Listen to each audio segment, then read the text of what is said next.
nila ni Senator Francis Pangilinan na si Mariel Daniela Sofia sa Asian Medical Center. Ang buong pamilya tuwang-tuwa sa pagdating ng isang bagong munting anghel sa buhay nila. They're doing very well. Mabuti naman ang kalagayan nila. At si Sharon, masayang-masaya.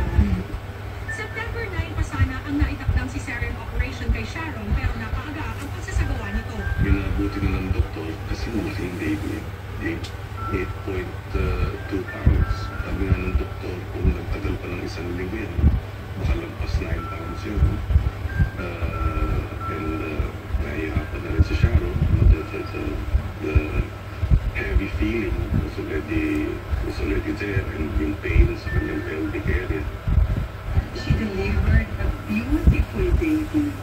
Ang cute-cute ng baby niya. Tinanong ko nga sa kanya kung kailan siya lalabas. Sabi niya, it depends on her doctor. Siguro talagang mabuti na yung baka pag yung medyo nag-heal na yung yung stages niya. Halo, pero mukhang ito, sabi nila, kamukha ni Sharon. Sa side view, kamukha ni Frankie.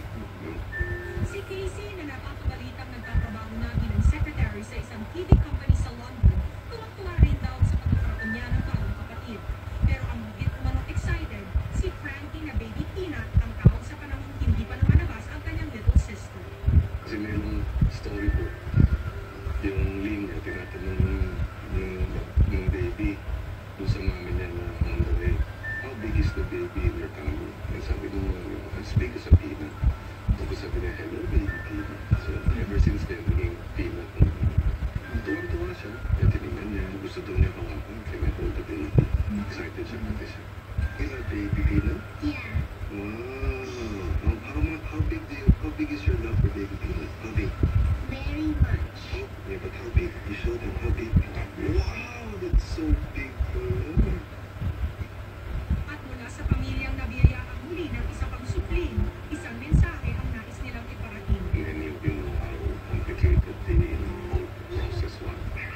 But because of your prayers, and your baby, we're all very happy and we're all very thankful.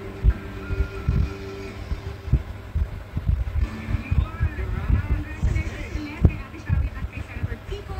Siyempre sinubukan natin i-interview si Ate Shawi. Kaya lang, ang advice ng doctor, huwag daw muna magsalita dahil nasa cesarean section siya. Sayang hindi natin nakita yung tsura ng baby para alam natin kasi hindi kamukha. Oo. Kasi yun usually yung tanong, diba? Sino yung mukha? Ilumino. Ganyan, diba? Oo. Ito, naman. Papanganak si Baby Mariel sa pamamagitan ng cesarean. 2 beses nang nakunan ng megastar kaya emosyonal ang mag-asawa pagkakita sa anak. Pero kami naghihirapan sa loob ng operating room ng Brazilian sa tuwa. At we're all very happy and we're all very thankful. Ang 8.2 pounds at 51 centimeters na si Baby Mariel o Miel ay isinilang 3 weeks earlier dahil masyado na raw itong malaki sa tiyan ng megastar. Aminado naman si Senator Kiko na mas kamukha ni Sharon ang baby. Halo, pero mukhang ito, sabi nila kamukha ni Sharon. Di pa pwedeng makausap ang megastar at di pa pwedeng dalawin. Kailangan muna niyang magpahinga ayon sa kanyang doktor. Pero may mensahe si Senator Kiko sa mga kaibigan at fans ng megastar. Maraming salamat sa dasal, dalangin. At si Sharon ay patuloy na gumagaling. Bukod nila Kiko at Shawi, excited din si Casey na kagabi pa lang ay kausap na nila sa telepono mula sa Paris. Di rin mapakali ang pinakabagong ate. Ang 3 taong gulang na si Frankie na atat magpa-interview. Tell me if I want to say something na.